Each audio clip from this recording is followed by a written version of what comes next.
Section 3. You will hear a conversation between an undergraduate student, David, and his tutor, Dr. Smith, about David's plans for doing a master's degree.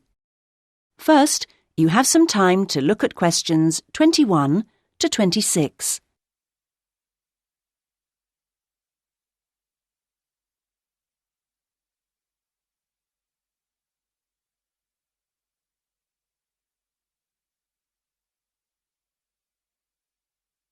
Now listen to the first part of the conversation and answer questions 21 to 26.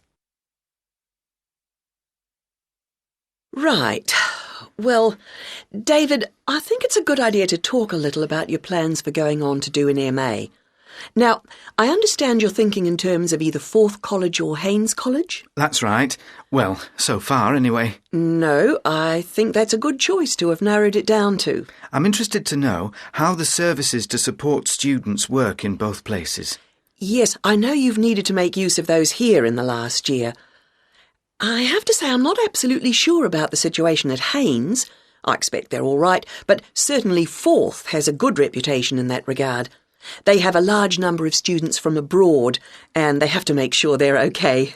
That's reassuring. And then I'll be moving city again, obviously, whichever college I go to, and I hope that the room or flat I could expect would be nice. Very important, yes. These days, actually, all colleges tend to have decent quality rooms or flats for their students, and Forth and Haynes are no exception. Right. Well, what about comparisons on the academic side of things? Well, I know you're an avid user of the limited online provision we have here. I think you'll find Haynes is about as developed, or not, as we are here, and that Forth has developed some pretty impressive stuff, which I'm sure you'd make the most of. Well, I'd certainly try. But that doesn't mean that the more traditional information sources, such as the good old-fashioned library, should be forgotten. No, of course not. While Forth has recently had a very splendid law library opened, that isn't particularly relevant for you, and I think you'd find Haynes' general university and faculty collections better suited to your needs. But that's something you could check for yourself if you visit both places. Which I'm planning to do next month. Good. Now there's the question of the lecturing staff, which is clearly going to be key to your progress.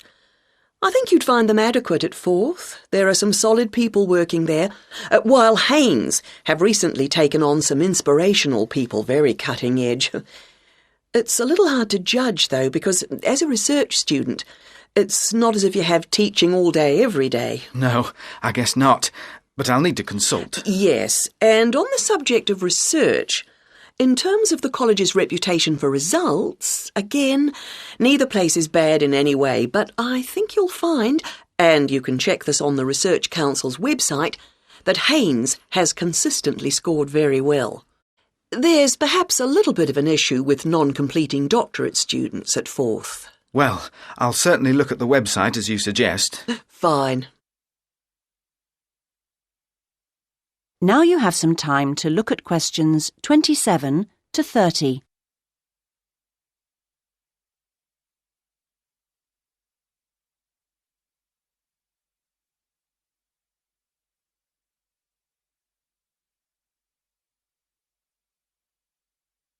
Now listen to the rest of the conversation and answer questions 27 to 30.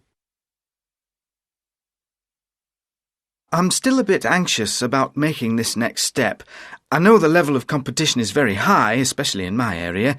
It makes me feel rather daunted, and I wonder if in a new place I may be out on my own, if you know what I mean, compared to the sense of community here. I suppose it'll be down to my determination to succeed to get me through. Well, do remember how you felt when you arrived here. I'm sure you'll get on anywhere in the end. I hope so. And of course, you still don't know exactly where you want to end up. By the time you've completed your masters, you'll have a clearer idea of whether you want to progress to doctorate level. It's possible, I suppose, that you'll begin to see how much you might be interested in picking up some bits of lecturing earlier than that, since your area's fairly specialised, and may put you in demand sooner than you think. To establish yourself in your area of expertise, it would be sensible to think in terms of getting your stuff into one or two of the journals, Converting parts of your dissertation into suitable formats for them, that'll stand you in good stead, whatever else you decide to do. That sounds like good advice, thanks. Actually, I think master's level studying has improved in some ways over the last few years. The internet you love so much was always going to make all kinds of studying easier. Or that's the idea, anyway. I'm not sure it really has the impact you might think. What I've found impressive is the way courses have developed to be more adaptable, more able to fit in with all the other demands in people's lives. So, while the exams and assignments you all have to do may not have shifted much, at least a wider range of students are now able to benefit from education at the higher levels. I just wish I could be sure I was always making the best use of my opportunities. At the end of each week, I usually feel I could have got more done, arranged things differently, been more efficient somehow. I've got a lot better at taking down notes during seminars and lectures, which means, I think, that my written work has benefited to some degree, so there's progress on some fronts at any rate. Yes, it's interesting seeing... That is the end of section 3. You now have half a minute to check your answers.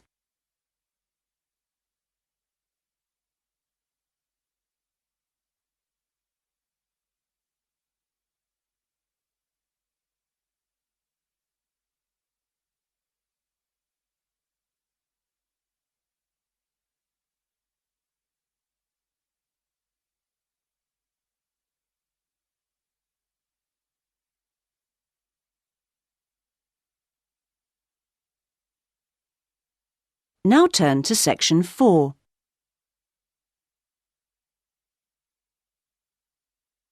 Section 4. You will hear a writer giving a talk about the different kinds of writing that the audience might want to try doing. First, you have some time to look at questions 31 to 40.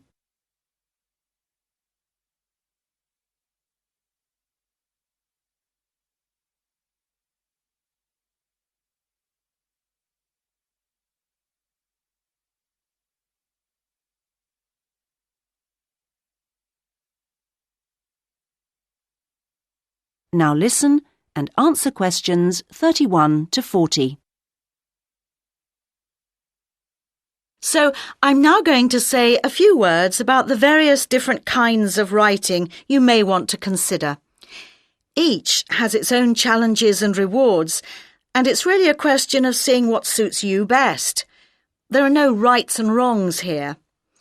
Let's start by considering the short story. Remember that a short story isn't just a very concise novel. There are 3 basic styles: the story itself, the slice of life section, and the surprise type, and all of them are equally valid as treatments of the genre. When producing a short story, you don't have time for a slow build-up of interest, so you need to get in there straight away and begin with a crisis. Then there's non-fiction, which can sell very well, with biographies in particular frequently hitting the bestseller lists. It's important, however, to be sure your chosen topic is genuinely interesting to people, and you know enough about it to do it justice. So when you're submitting your idea to a publisher, it's worthwhile to give them details of specialist knowledge you have. What about articles? Now, this is a very wide area, of course, going from the very learned and obscure to the populist gossip type. Articles based on giving advice are a proven area, and to give them a sufficient focus, you should produce your article for a definite market. That will help to define your purpose. Turning to something different, there's the question of poetry. It's often hard to define what poetry is exactly. Maybe it's easier to say what it isn't. But it should be subtle, so the message of a poem oughtn't to be overly obvious. True poems let the ideas sit there for the reader to ponder. What they must do is sound good, like singing. So I recommend reading what you write aloud to yourself to check the melody. Well, Then there's plays, which are basically novels, but told only through conversation. A playwright includes minimal instructions for actions, but not for every small action the actors will perform. Things such as moves towards sofa and so on are for the director to come up with. If you're thinking of trying your hand at a play, a good starting point would be to educate yourself a little in the art of acting, so that you know what the people who deliver your work can and can't do with it. What next? There's radio, of course. Radio uses an enormous range of material, and the BBC Writing for Radio Handbook contains information about all of this. To begin with, I suggest regional stations for sending your stuff to. The competition for national radio is extremely high. OK, another interesting area is children's literature. Now, very few, if any, children's books are published without pictures, but this doesn't mean that you, as writer, have to draw them. That's for the illustrator. What you do need to do is be clear who you want to write for. So fix on one age group, and then aim your stories at that.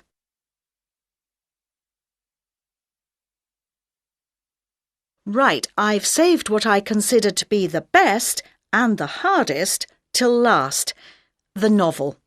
Very long and very difficult to do well, but certainly not impossible, as any bookshop shelves will confirm. One of the first things to decide is from what point of view you will tell your story. A popular choice is the first person, and this technique certainly gives a sense of immediacy for the reader, while many new writers find it easier to project themselves into their main character if they can write in his or her name. But that assumes, of course, that the main character is somehow like the writer, which may or may not be the case.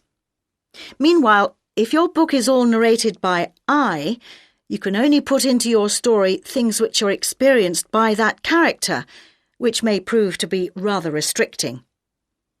Now, there are all sorts of pitfalls for the novelist, and many of them relate to the issue of providing a balanced narrative. Every time you introduce a character into the story, you have decisions to make.